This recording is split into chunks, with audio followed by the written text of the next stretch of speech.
और इसी शिव महापुराण का 73वें नंबर का पेज पढ़ने के बाद में 75 नंबर पेज को पढ़ना विद्वेश्वर संहिता का।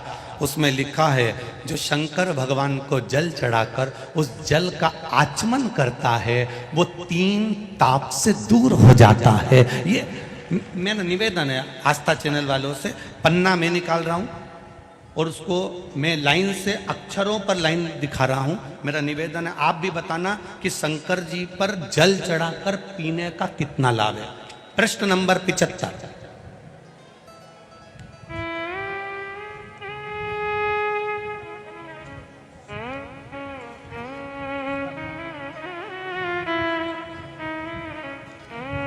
अब आस्था चैनल से निवेदन है और आप सब भी एलसीडी पर ध्यान देंगे और अपने अपने मोबाइल पर भी, जितने लोग टीवी पर कथा सुन रहे हैं वो, मोबाइल पर सुनने वाले वो, जो लोग कहते हैं शिव जी पर जल चढ़ा हुआ नहीं पीना चाहिए, उसके लिए मेरे वेद व्यास जी लिख रहे हैं पेज नंबर 75 विद्वेश्वर संहिता। ध्यान रखिएगा, जो मनुष्य, उंगली पर ध्यान देंगे जो टीवी पर चल रही है, जो मनुष्य शिवलिंग को विधि पूर्वक स्नान कराकर उस स्नान के जल का 3 बार आचमन करता है उसके कायिक, वाचिक और मानसिक तीनों प्रकार के पाप शीघ्र नष्ट हो जाते हैं। ये शिव पुराण। अब शंकर भगवान के शिवलिंग पर चढ़ा हुआ नैवेद्य, शंकर भगवान के शिवलिंग पर चढ़ा हुआ प्रसाद खा सकते हैं कि नहीं खा सकते? कोई कहता है महाराज जी स्वान की योनि हो जाएगी, कुत्ता बन जाओगे, कोई कहेगा ये बन जाओगे, कोई कहेगा वो बन जाओगे। अब उसको पढ़िए, पेज नंबर 75 शिव महापुराण विद्वेश्वर संहिता। मेरी उंगली चल रही है वहां पर ध्यान देना। भगवान शिव का नैवेद्य अग्रह है। इस भगवान भावना को मन से निकाल दें कि शिव जी का चढ़ा हुआ प्रसाद नहीं खाया जाता, ये भावना मन से निकालें।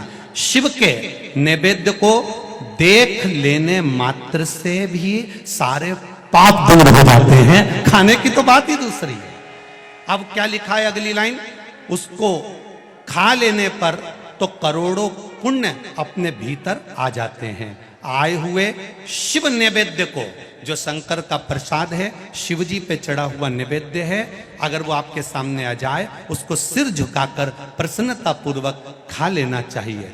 जो शंकर के चढ़े हुए नैवेद्य को ये कह देता है कि थोड़ी देर से खाऊंगा, वो पाप में लिप्त होता चले जाता है।